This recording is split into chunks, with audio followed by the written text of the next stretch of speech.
Sales Chatter. I'm your co-host, Ryan Mohammed. With me is my amazing co-host, President and CEO of RGTX Logistics Solutions, Jeff Dickinson. How you doing this morning, brother?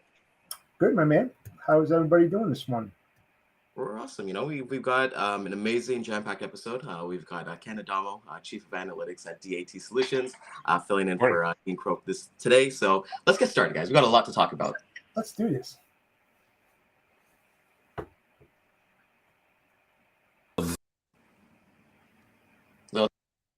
To the HPLS podcast. Live, relevant, and high performance information, conversations, and education weekly.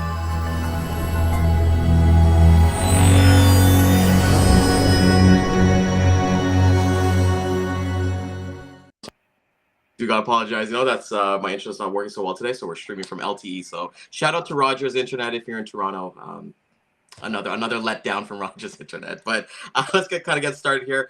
Ken, welcome to the show. Always a pleasure. I was actually watching the last time you were on last year, and it was night and day. It was night and day. Jeff had a little bit of a lesser beard. I had a crappy setup, and you're still rocking out the I had. So welcome to the show. Guys, we said we're excited to have you on this morning to talk about a lot of things on here and kind of go back to the theme. But I watched yesterday's DAT IQ live show, your first one of the year with Dean.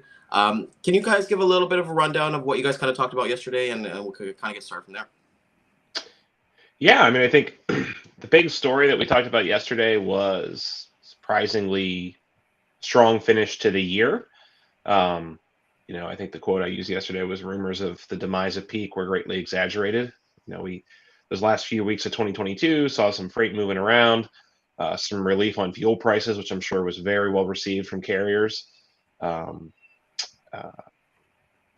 Over 1 million loads posted on our load board last week to start the year off, even being a week shortened by Monday being the observed New Year's Day holiday. So, that was really the 2022 going out with I wouldn't say a bang, but more of like a pop to kind of level set. And then now we're just waiting to see how low things and how slow things get as we head into the post-return season. That's really, anyone who's been in logistics for a while knows this is the doldrums. That's it. That's what I'm going to talk about, because I know that I was watching another podcast that you were on earlier last year, and the something that you talked about was that, hey, the contract normalized rates kind of going positive by looking at Q3, and that move freight will kind of be like in the negative for basically for the foreseeable future. Can you elaborate on that a little bit, Ken? Yeah, so what do we need to see? This is what we're walking a lot of our customers and partners through. What do we need to see to know that the market's going to start heading back up? And one of those things is this normalization between spot and contract. So there's quite a bit of a gap still left to close. A lot of RFPs were ran at the end of last year, and those rates will be put into place, or they already have. Right, a lot of shippers use this slow time to put all their rates in their TMS, clean up garbage rates, or remove carriers that haven't moved freight in a while, and they're doing a lot of like TMS maintenance and all of that in their ERP systems. So a lot of those rates are going to go into effect now, and even if they bid 6, 9, or 12, traditional 12-month contracts, that freight that was awarded at these rates will move all year. So that's the thing to think about. Contract has that delay, right? You sign that piece of paper, and we could talk for hours about the validity of freight contracts, but let's just assume that that's like any other contract. That freight's going to move under that rate at a minimum for this foreseeable future. So that's why we think contracts probably won't normalize till later this year, if not this year at all. But we are seeing some very positive signs that spot rates are most likely bottoming out and will head up, probably to coincide with spring shipping season, produce, and all that fun stuff. Nothing crazy, right? It's not going to be like COVID. We all need to remember, we've all been in this game long enough to know that it's not going to be like COVID. It's not going to be like the polar vortex of 2021 and the Delta variant where rates went up $1 a mile. It's not going to be like that, but it'll probably be more like a normal freight cycle. Yeah, it was just a little gradual, incline, if you will. But, you get back to the RFPs and the shippers and the contractual agreements for, 12 months. A lot of times, Ken, and I have seen this, where the reps underestimate what the contract rates are on specific lanes, and they come back to you like 3, 4, maybe 5 months later and go, hey, listen, guys, I just analyzed my rates and our OR is through the roof. We're going to have to take a 3% increase. I mean, I've seen that happen, when they cut themselves short. And a lot of the shippers, they sit down and they have these conversations with them saying, hey, we want to work with you. Where do you need to be? I understand the market was here. Now it's there. And it's a volatile time right now. It really is. It's all over the place. And, those contractual rates are starting to get pulled in like a vacuum, and just the sustainability for long term. I just don't see that. What are your thoughts on that? This is the hardest. It's the number one question from brokers and has been from 3 to 4 months. I'm tech savvy. I buy data. I stay informed on the market. I know, when you're at a bottom, you don't want to lock in long term as a broker or as a carrier, obviously as a carrier. Yeah. But I have competition that might not be as savvy as me or as prudent or frankly as ethical. And they're willing to say, look, I'm going to lock in at these super low rates, Mr. or Mrs. Shipper, and then I'm just going to tear those up in 3 months when the market turns. How do I talk to my shipper about the fact that rates, you and I both know, Mr. and Mrs. Shipper, rates are going to go back up. They're lowballing you and they're going to not honor that contract. And so I think the number one mechanism has been proactively going after shorter bid lengths and say, look, if you want me to match their price, I'll write a 3 or a 6 month contract at the current market. It's probably not going to move too much off where we are today over 3 or 6 months. Right. But I can't hold these for 12 months. I can't hold at a market bottom but what happens at we all have to think about what happens at the bottom and at the top of every market cycle, whether it's freight or anything else. The market becomes overbought and oversold. Yep. And that's just sort of not gonna. It's happened as long as we have data. It's happened. I've been in the not as long as some folks, but I've been doing this pricing freight for over a decade, and it's just what happens. People they enter the industry at the top, assuming that freight's always going to pay $250 a mile. They go buy a truck, and they were dead before they knew it. And then there's brokers that lock in long-term contracts at market bottoms, and then they realize 4 or 5 months later, there's no way they can operate that freight. Right. And a lot of the reps out there they'll put that buffer in there on the off season and the peak season. So you got that little bit of a nice little balance across the year where you'll save a lot in the beginning and spend a little bit more on the end or vice versa, depending upon the way the market is swinging. So those are the guys that are the smarter ones. And the shippers are like, yeah, okay, I can get that as long as I have some type of sustainability for my forecasting and budget for each quarter, biannually, annually, we'll go with that. But if the guys that come in on the low side, anybody that really signs off on that really got to think about that, because if you know the market's just not sustainable. It's just not. They're going to come back to you at some time and they're going to say, like I said before, we have to take an increase, and that's not the right way of selling. It really isn't. No, and that can lead to you getting on the no fly list for that customer. I mean, I remember when I was at one of the largest, I was at FedEx, right? And there were accounts that we weren't even allowed to go in, and I couldn't even attend a sales call because they said, you know what, you didn't honor a contract 20 years ago, 10 years ago, and that leaves a bad taste in their mouth, right? Oh, you get red flag. You do. Yeah. You get red flag because they don't want to hear that. I mean, I used to be very upfront and tell a sales rep, okay, fine. Well, if you can do it for this, I don't want you coming back in 3 to 6 months and saying, oh, Jeff, I got to take it 3 to 4%. It's just not going to happen that way. So price accordingly and keep it, sustainable over time.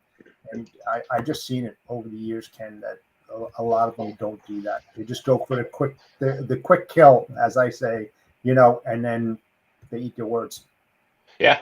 I mean, it's not really a tool that's available to smaller players, but a lot of the mid-sized to larger players really got into index contracts with their big shippers throughout this volatile 2.5 years, right? They said, look, DAT puts a number on their website, just like they do with the ocean, right? With Freightos or the Baltic Dry. Like, we put a number on our website, it doesn't change, and every 2 or 3 months we'll true up against that number. And if that number went up 3%, we might not raise your rate 3%, we might raise it a third of that, right? So you're insulated on 67% of the risk, and we're going to capture 33% of the market movement. Right. And a lot of the shippers out there too, if they're very, very smart, they'll use their own FSC tables instead of using individual fuel surge charge tables from every single carrier up there, because now everything is going up and down all over the board. And it's a lot easier that way because unfortunately, a lot of brokers out there, they put margins on top of fuel, which is unethical, at least the way I look at it. And they should be concentrating on their base rates, not the fuel, and let the fuel go where it is so that there's a perfect understanding between you and the shipper, how that's going to work over time as the market changes. Yeah. I mean, that should transcend just your sales strategy. If you're a broker, I don't care how big you are, you should be at least allocating on the accounting side what portion of that rate was fuel and base, because what if fuel goes down 25%? Quarter over quarter, you could see a decline in revenue and not be able to trace back what happened, right? The market didn't move. It's just that fuel moved, right? So 25% of 10% of the revenue, you could see a 2.5% drop in your revenue with nothing to do with rates or volumes moving. So that was a huge deal when fuel started moving around, up and down. Yep. It's crazy to think about. And, Ken, for the last week and this week, we're going with themed weeks on the show now. So basically we pick a topic and we kind of spread that out for the 4 days that we kind of go live. And I think something that's relevant to you because we're talking about planning before you make that first phone call. Do you see an increase in bigger brokerages bringing on experts like yourself to come talk to like their training team and their sales reps? Maybe it's once a quarter, maybe it's biannually, to basically say, hey, this is where the market is. Because there's so many resources that you can watch the DAT IQ show. You can watch our show as well. But do you see people are actually looking to do that to bring you guys into live in person? That's a great question. If that's all I did, I mean, that's where Dean's at. I mean, Dean, I'm sure you saw the news this morning. All flights are grounded. All domestic United States flights are grounded. Dean's actually going to speak to a group about the market and the state of the market and all that stuff. Like, if that's all we did, if we said yes to every request, that I would have no other job responsibility, right? And I think the ones we tend to say yes to are when it's, like agency-based models are great because they get together maybe once a year, maybe twice a year, and you've got several hundred people. And they're all kind of running their own businesses. So you're talking to a couple hundred business owners all at once, and then some of our strategic folks. But COVID has one of the big positives coming out of COVID is it's allowed things like this show. I know people watch. I tune in. What we do. There's a lot of other really great sources where you don't have to get on a plane anymore, right? You can sort of stay abreast of the baseline signal, and then it's much easier for us to pop an hour on our calendar with a partner of ours to do a deep dive than hop on a plane. So the other good thing is freight tends to be centralized in pockets. You can go to Dallas and hit 5 to 7. You can go to Chicago and probably hit 7 to 12. Yeah. Go to Atlanta now and hit a few. So yeah, when markets move, that's when people are extremely interested in this type of thing. Well, they should have their finger on the pulse. If not every day. I mean, because that's how quickly the market changes. I mean, I'm not preaching to the choir by any means, but you see it. I mean, it's all over the board, man. It's definitely changed over, the last 24 months for sure. Absolutely. Just who knows? Yeah. Who knows? I'm not an old timer here, right? But I mean, I can remember not that long ago, we would gather in our brokerages, the top executive brokerage at FedEx's office once a quarter when the TIA market report came out, and thumb through that and say, like, how are margins changing by brokerage size? How are average shipment count? Like, did our shipment count increase or decrease along with these other cohorts that they've been tracking? And now you still have that report, but you have tons of other information. And what I think has been interesting, a lot of the brokerages have started producing shipper-focused market updates. I know like Arrive Logistics does a great job. Echo does a good job. Robinson's always done it. And, the list goes on and on. But they've recognized that keeping their shippers informed only helps benefit their relationship with the business. So sure, absolutely. And a big indicator that I used to watch, for many years is the casuals that FedEx and UPS hire.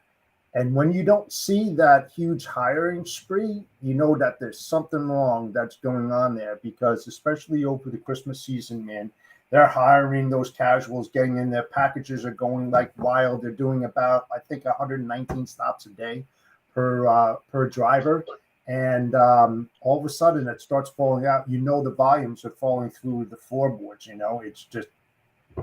It's a good indicator of what's happening in the market as well. I agree. I mean, we're very fortunate in this day where we sit here in 2023, we have access to more. I mean, and again, I think what we start coaching folks on is now the important part is cutting signal from noise, right?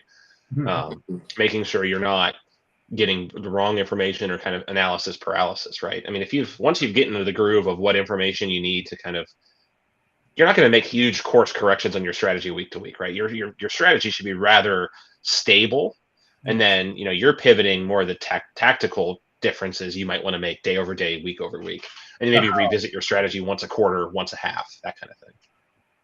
Yes, you have to definitely reevaluate things, and then keep your customers up to date on it.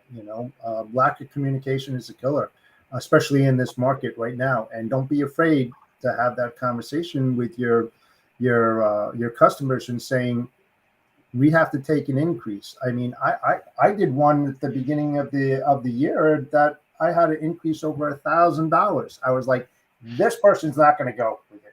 No way, and they took it. And I was very, very surprised. And it's not like I wanted to, but the market demanded. And if they wanted to have that capacity and the service levels that they demand, they had to pay for it, and I did not up my margins on that.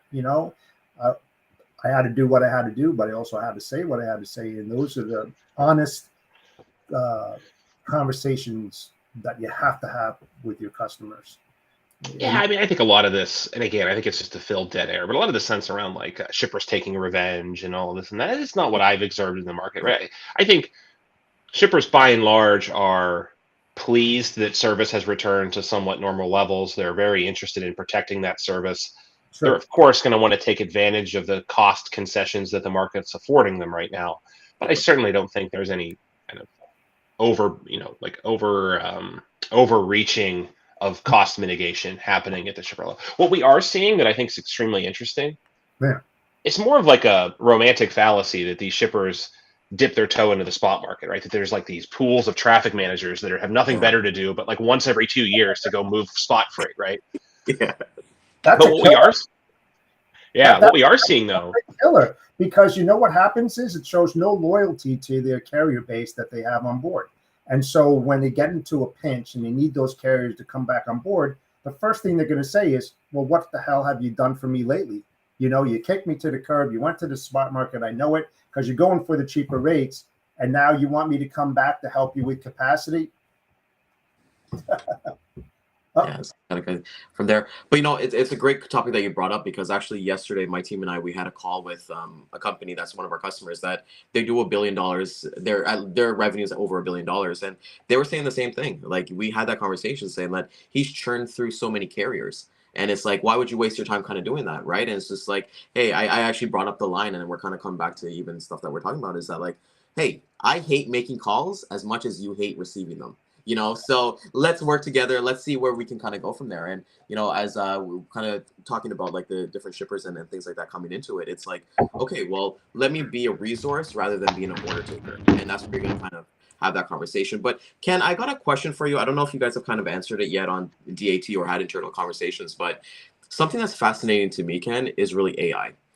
Chat GPT has been something that I took a look at a couple weeks ago, and I saw yesterday that Microsoft is actually investing $10 billion into the company that owns ChatGPT. But the question that I have for you is that, do you see data being readily available through AI in the future? Things like what you guys kind of do, like on the DAT show with the education? Yeah, I mean, it takes a lot of different forms, right? Predictive rating, those are all more classic approaches to AI. I think what you're going to start to see is a lot more predictive scheduling, a lot of more accurate ETAs. I mean, that's kind of an industry buzzword, but the sense of like, it doesn't always take, what's the industry standard for calculating ETAs? You divide the distance by 45 miles an hour on average, and that's your sort of baseline ETA. But as we learn more and as we get more, I mean, there's companies out there like buying traffic camera data to more accurately update and use AI to predict when they're going to have a service failure or a service disruption, so they can get out ahead of that with the customer or dynamically reroute things. So I think that's part of it. So you have like the pricing, that's more of an operational application of these technologies.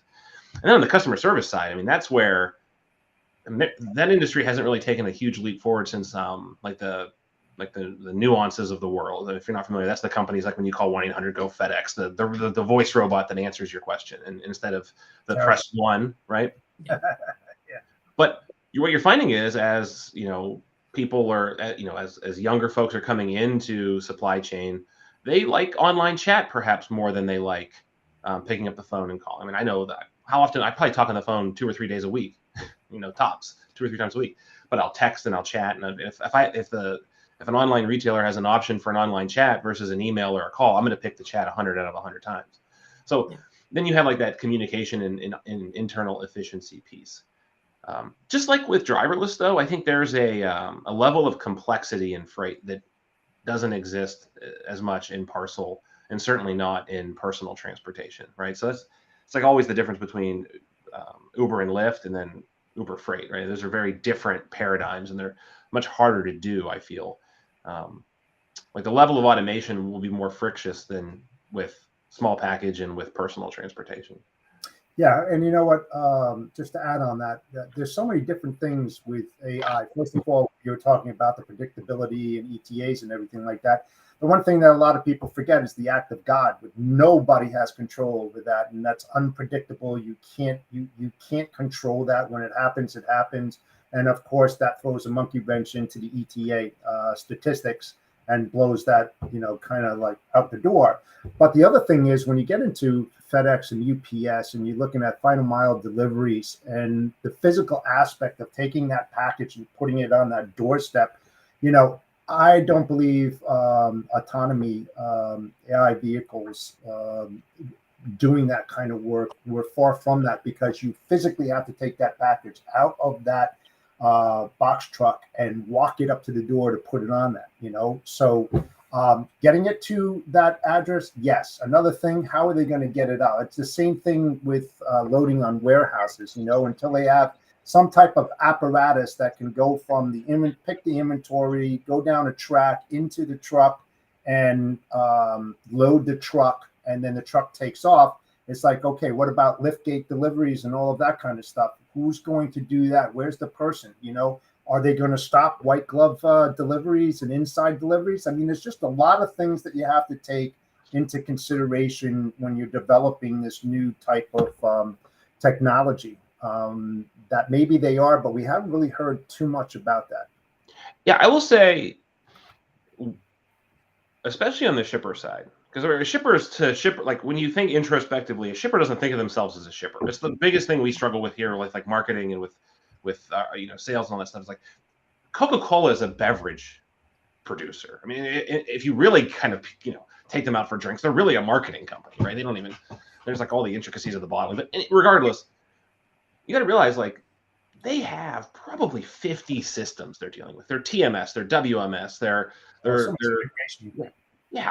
their contractor payment system, their employee time card system, their training system, their safety system, their vendor management system, their ordering. Like, so, I mean, where AI, like the nitty gritty, where AI, there's AI and ML, but where I think AI has like this huge potential is to help seamlessly and like self-heal some of these connection points, if you will, where if your WMS isn't talking to your TMS, isn't talking to your order fulfillment system, you have a huge problem, right? Or your YMS too. Yeah, and think about trailer management. I mean, that's like what I call like the other TMS, like it's like the other OSU with Oregon State or Oklahoma State, but like trailer, like I actually was our hunting camp over the weekend with a 30-year driver for Pitt, Ohio, and it's just fascinating. We're talking to him about like their trailer management is always been recognized as being above average, right? Pitt, Ohio does a really good job, and the LTL companies kind of have to, but he's constantly amazed when he goes to shows or talks to other companies that like they're in the Stone Age. They're using, in some cases, spreadsheets to manage where trailers are, right? And how do you move into intermodal repositioning of trailers and containers if you're not really using like modern technology to expedite and make that process more accurate and efficient? To show you, a big company might track some of their trailers by spreadsheet. Yeah, I've actually seen some of those actually kind of happen too, and that's where it's going to be to like take care of the little tasks that, hey, maybe adds a couple minutes to my day that I can just automate it. And live chat, it just reminded me. I can't remember the last time I went into a bank physically. Like, I don't know what a teller. Everything has kind of been automated, whether it be ATM or using an app itself. But Ken, I want to get into the number. You guys are talking about Flatbed quite a bit on the DAT live show. Can you talk about one? Yeah, I mean, I'm very concerned based on what we're seeing in the housing and construction markets, right? Whether it's remodeling, whether it's new housing starts. We're starting to see some of the data, preliminary data roll in, which you can, if you just Google it, you can take a peek at it. Essentially, they track home building contracts that were canceled before the delivery, right? And that's starting to go up. So basically, you've had flippers, and then sort of all like resale. The new construction is now starting to take some of the brunt of this. And that was what really, especially in the spring in the northern states, that's what really fuels a lot of flatbed demand. It does trickle down to dry van as well. So, I'm concerned. We're seeing some strength just due to energy. I mean, high energy prices will keep flatbeds, especially out west, moving. But a lot of these big civic construction projects aren't big draws to the for-hire flatbed market. There might be some ancillary demand there, but a lot of that comes from home improvement retail, single-family, multifamily construction, things like that. So I think it could be a bit of a tough year for flatbeds if the current market holds. Yeah, with the recession too. I mean, when people aren't spending the money or redeveloping or putting add-ons to their home or even new homes, that's gonna fall by the wayside a bit, I would think. Until everything starts straightening it out. People just don't rates too, right? Right. I mean, most people finance I used to remember the stat, but something like 75% of all home remodeling projects over $10,000 are funded with a home equity line, right? It's like, and those are variable almost across the board. Those are some, fraction over prime. And I mean, just me personally, I keep a home equity line just because, right? They give it to you when you refinance. And I just look at the statements when they come, even though there's nothing on there. And it went, I think when I got it, it was 0.9%, and it's like 6.8% now. So, your deck just got a lot more expensive, right? Because the wood's more expensive.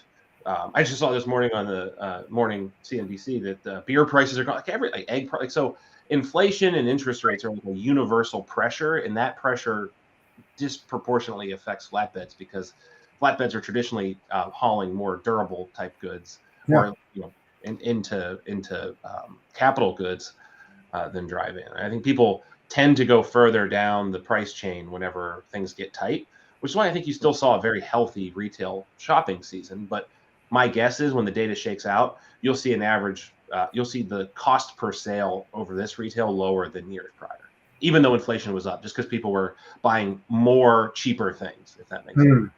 Yes.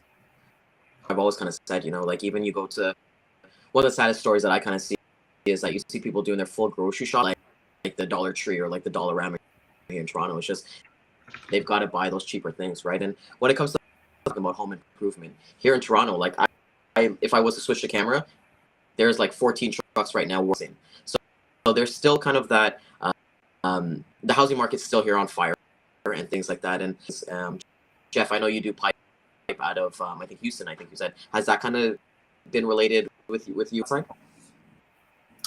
Things are still like moving. We're working on other things as well. But yeah, I mean, Texas is a booming market right now. I mean, it really is. There's a lot of freight coming out of there. But then again, when I was down in Dallas and Houston area, Fort Worth, you can just see all these massive warehouses. I was talking to Dean, not too long ago about that off of 35 down there, and they're just coming out of the woodworks. Literally, I mean, we're talking some mega warehouses, and it's like central New Jersey, near Cranberry, where they sold all the farmlands, and you see all Prologis million square foot facilities popping up all over the place, and they're getting filled, and we just went through the crisis of not so long ago with these warehouses being at full capacity, and you have Prologis, the largest warehousing company out there in the world. I think it was 964 million square feet of available space. They go out to their clients at one time and said, we're at 99.7% fill. We can't take any more freight in. If that doesn't tell you a story, I don't know. But I also read something as well over the next, I believe, 5 years that they're going to need another 1 billion square feet of warehouse capacity to fulfill the needs of the consumer. That's insane. I mean, just think of that. If they need another 1 billion, what is that going to do with all the shipments that they're going to increase quite a bit over, the next 5-10 years? Are we prepared for that? Those are the things you got to look at. Yeah, I mean, again, lessons learned at hunting camp. One of my friends who's not even remotely related to the transportation industry, he's like, I noticed, and he's right, like right along where I live is right on the I-80 corridor. Like there's 80 and 90 that run just north of me. And they've put up like a comical amount of new warehousing space in the last 3 years. And those things go up quick, right? I'm sure you've seen this go up. They put those little stands up and they just whoop, and like you drive by 1 week but what you're seeing is they're going up and they're huge banners that they still have lease space available, which to me is a bit of a canary in the coal mine. We're directly feeding that Harrisburg West traffic, right? That e-commerce, So, it's caused me to really think about, are we getting ourselves into a glut? Like I agree with you long term. I mean, I think there's this long linear trend of growth, but I almost wonder if we're not getting ourselves into a short-term glut of space, or is that a harbinger of a potential economic slowdown that lasts more than a couple quarters? That's another. Yeah, I mean, here's something for you to look at, Ken. I mean, look at the Allentown, Bethlehem area, PA. All right, you would not believe the amount of mega warehouses that erected in a very short period of time. And do you know that every single one is completely filled? So you have to. I would just, I would be interested to see analytically how much more freight is coming out of that area compared to like 2-5 years ago. I would say it increased quite a bit. Yeah, Dean and I will take a look, but we know, I mean, Dean did a study about the main e-commerce markets, and Harrisburg is just, I mean. Yeah, Bregnansville, Harrisburg, all them. Yep. Yeah. And, it's such a departure because that's not the typical brick and mortar supply chain route. It's just not. Right. But I think what you're seeing is, we have a little bit of inside information on this that I can't, openly talk about, but you are seeing more traditional brick and mortar stores adopt some of the e-commerce shipping routes just to take advantage of the efficiencies that the likes of Amazon have created, right? So, they're essentially bifurcating their supply chain and fulfilling their brick and mortar through one, the more traditional established routes, but then also the direct to consumer e-commerce stuff. Why not leverage the relationships and the lack of congestion? There's a hell of a lot less congestion from Harrisburg to Chicago than there is from LA to Dallas, right? You're fighting for a lot less capacity and drayage and all of that kind of stuff. So it's been really interesting, and I think it will continue to develop. These warehouse folks must have strong signal to be committing that, because like the capital's got a lot more expensive and they're still putting up tremendous investment in warehousing. Yep. So that's like the eye opener, right? What the hell are they doing? It's like, am I missing something?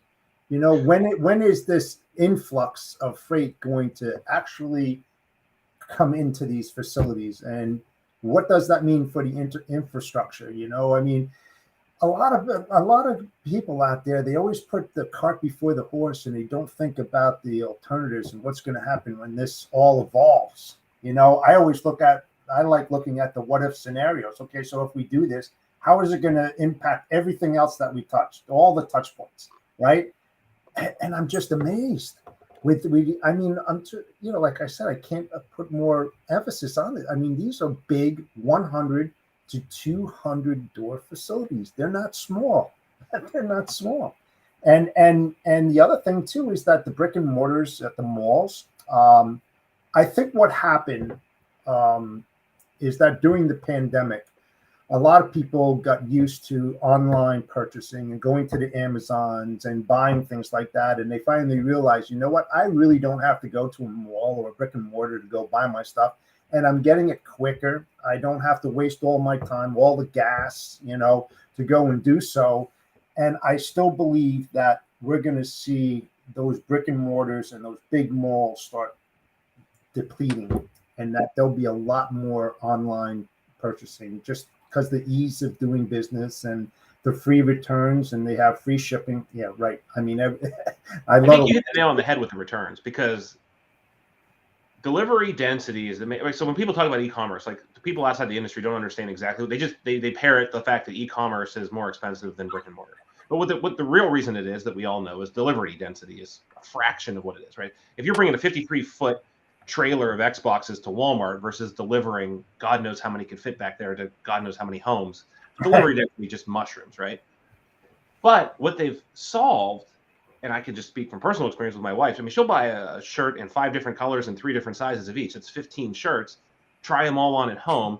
Keep the 1 or 2 she wants. 13 of them.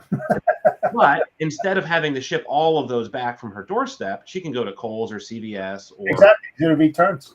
So I think by solving in reverse, like the reverse logistics, if you will, some of this, they've made it far less painful. Because I think clothing was like the last bastion of e-commerce, right? I mean, people, especially people that are like, I don't give a crap. I buy like 5 T-shirts every 3 years, right? Or whatever, golf pants. But as they've eased the return experience, there's really very little friction or hesitancy to buy things online anymore. Versus, our groceries get delivered. I don't know that I've been in a grocery store since before Christmas. It's just kind of like automated from there. And like I love that I told with Jeff with Amazon specifically, they've changed their return policies that somebody will like package it up for you.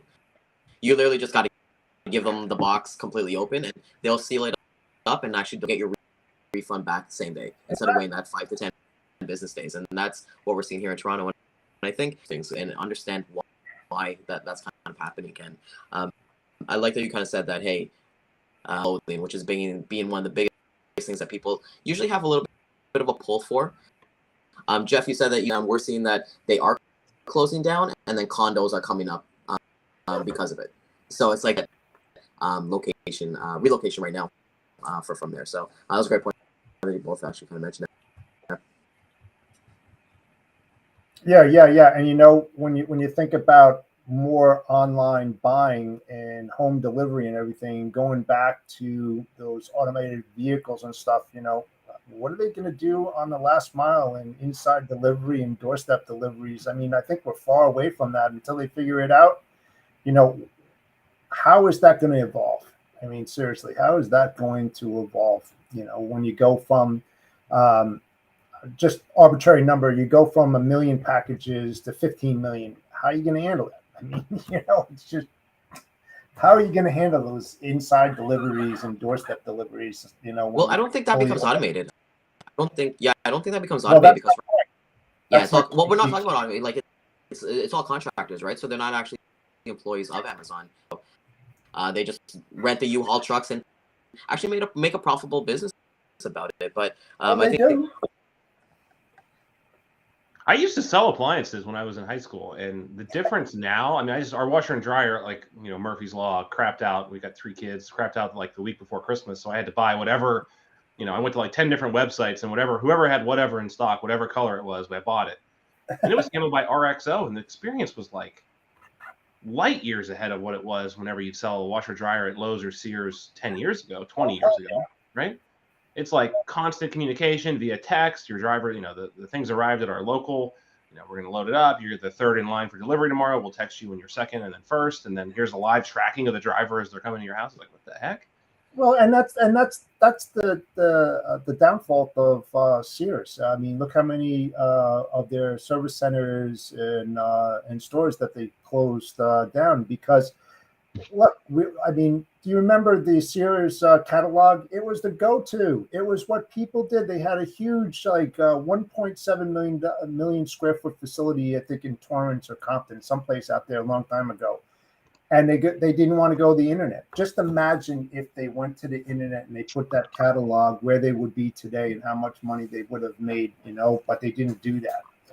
They just fell, and they fell onto that Sears catalog that got distributed all over the country, and demise, they didn't follow the trend. And I think that if they did, they would have been, a vital part of what we do daily out there. But, it's a shame. Yeah, I mean, I worked at Sears for on and off for quite a while, and I think Eddie Lampert's what ultimately torpedoed the company. Right, you bring a hedge fund guy in to try to manage a retail business, but yeah, it's sad. I mean, I'm lucky. We have the largest hardware store in North America that still services the appliances they sell and all that kind of stuff. So I'm fortunate. There you go. There you go. They still sell Speed Queen, which you can't buy at like Lowe's or anything like that. Speed Queen, yeah, I remember that. That's pretty funny.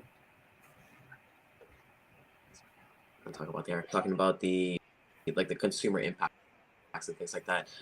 Ken, before we kind of get wrapped up here, what can you tell us about that you've seen with the reefer market specifically with the data? I mean, so we had a pretty good December. I think better than a lot of us expected. And there was some weather, right? I mean, right before the holidays, it got really, really cold. There were some snow events that happened. I think it will slow down painfully so until produce starts picking up. It was a pretty poor produce year. I think Dean's number was California produce was down something like 22% year over year for all 22, and in total it was in the mid-teens nationwide. So it was a pretty poor growing year.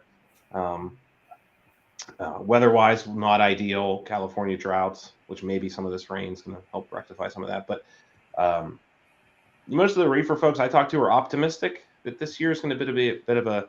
They got hit quite a bit harder last year than the dry vans did, especially with the elevated operating expenses. They got to keep essentially 2 units running, right? Yep. So, it slowed down as you would expect. They don't have you're not returning cabbage and cucumbers the same way you are, clothes that don't fit. So they're slowing down now. This is that maintenance, retooling, furlough period that happens, and then I would expect probably by mid to late March at the latest things start to pick back up, and hopefully they have a good produce year this year. That's one of the things that's really hard to predict, right? We're not agronomists or whatever they call those folks that predict if it's going to be a good or bad growing season and how all that stuff's going to translate. Well, pretty much it's all weather related too, and droughts and all that have play a major factor in whether or not you're going to have an outstanding season or a really piss poor season, so to speaking. So, look what's happening out in California right now with all those storms and everything. I mean, it's crazy. It's like feast or famine. First they don't have water, then they have too much water. And it's totally unpredictable. Very, very unpredictable. And I think too, right? I am very excited to get into a year. This year should be fairly normal from year over year comps, right? I'm not going to have to worry about comping against 19, which was a dismally slow year. So that was 20. And then in 21, I was comping the toilet paper surge in the front half of the year and then the COVID boom in the second half. PPEs. All of last year, I was comping probably the best year in freight anyone will ever see in their entire lifetime in 21. So like in 23, we'll be lapping a fairly normal, if not, declining year. So by the second half of this year, our year over year comps should look sane, if not a little bit more closer to normal. It was funny. I'll kind of leave you guys with this. Yeah. Ian and I were chatting. If you polled 100 brokers or carriers or even shippers and asked them what was the better year holistically, 20 or 2022, right? You given the choice between those 2 years. I think they'd almost universally say 2020. They have more fond memories of 2020 because they remember the back half of the year and how busy it was. If you take 20 and 22 and just flip 22, it almost exactly mirrors, minus that little toilet, the actual lockdown. It almost is an exact perfect mirror of each other, coming up and then going back down. So, years in transition, when it comes down, we have that kind of human nature to respond more negatively to bad news. So for that year, we ended far lower than we started. But in 20, we entered that year really, really bad. I mean, we came off a really bad 19, but we ended the year great, right? So That's what I would leave you with. It's like, it's all about perspective. You know, we traveled the same amount of distance in both years. And if we came up the mountain, we had to go down the mountain. That just means we have the opportunity to go back up another, right? The industry, for as long as we've seen, does this. Always. And the peaks might be higher or lower in a given cycle, and the bottoms might be lower than, or, you know, are not as bad. But, you know, once we come down, we get the opportunity to go right back up, which I think is an awesome part of this industry. And that's what we all wait for, right? Yeah. I mean, when it comes down to it, yeah, I mean, that's a great point. Great point, Ken. And people don't make money when the reason 2020, if you look at 19, the market didn't move very much. It just stayed to where it was. And that's when very few people are making money. Static markets, these stale, stagnant markets, are when no one's really making any money, because you add value when markets are moving, you know? So that's what I'm looking forward to. That's what I worry about, right? So I wasn't on the train of 2022 being this bloodbath and, you know, whipping everyone into a frenzy, because I knew that once we landed, how long we stay at the bottom is what's ultimately going to cause a lot of collateral damage to the industry. So I'm hoping that we see some revitalization this year, because if not, that is ultimately what could be profoundly negative for carriers and brokers. Great. Really awesome. So we'll leave on that. You know, why we're out this morning, brother. It's been amazing. More, we got to have you on here more. I always kind of catch you on. Can you plug DAT IQ Live? Yeah. Yes, we're there every Tuesday at 10 a.m. Eastern, 7 a.m. Pacific. We always have guests, you know, from time to time. I think we're going to have Larry Gross next week, which I don't even know how Dean landed that, but he's going to come on and talk about drayage and ports and all that. We've had a ton of questions about the drayage markets and how ports are going to operate with LA, you know, LA Long Beach regaining their status. So we're there every Tuesday at 10 a.m. Eastern. It's really a great way to connect with folks, and everyone's ripe with questions to start the year. I think everyone peters out towards the end of the year, like we had no questions, and now, like yesterday, we literally couldn't stay around and answer them all. We'd have been there all morning. So yeah, it was crazy. I was watching the YouTube like the feed, and yeah, it was blasted with questions. And you know, like for me, when my friend Jason Miller comes on, that guy is like, even though he's a probably smart like guy, like having him on. He's a Buckeye though. He got his PhD from Ohio State. There we go. There we go. So from there. So definitely check that out. And we'll have Dean with us back with us next Wednesday. Right, Catch you again at 12. Oh, a lot of fun. Come back anytime you want. Appreciate your time this morning, Ken. All right. Thanks, guys. All right. Catch the replay 3 p.m. Eastern time. We're going to hit the replay on LinkedIn, Facebook, YouTube, and more, where Jeff and I, we continue our theme of planning and being strategic before you even pick up that phone call tomorrow. So we'll see you guys tomorrow, and everybody take care.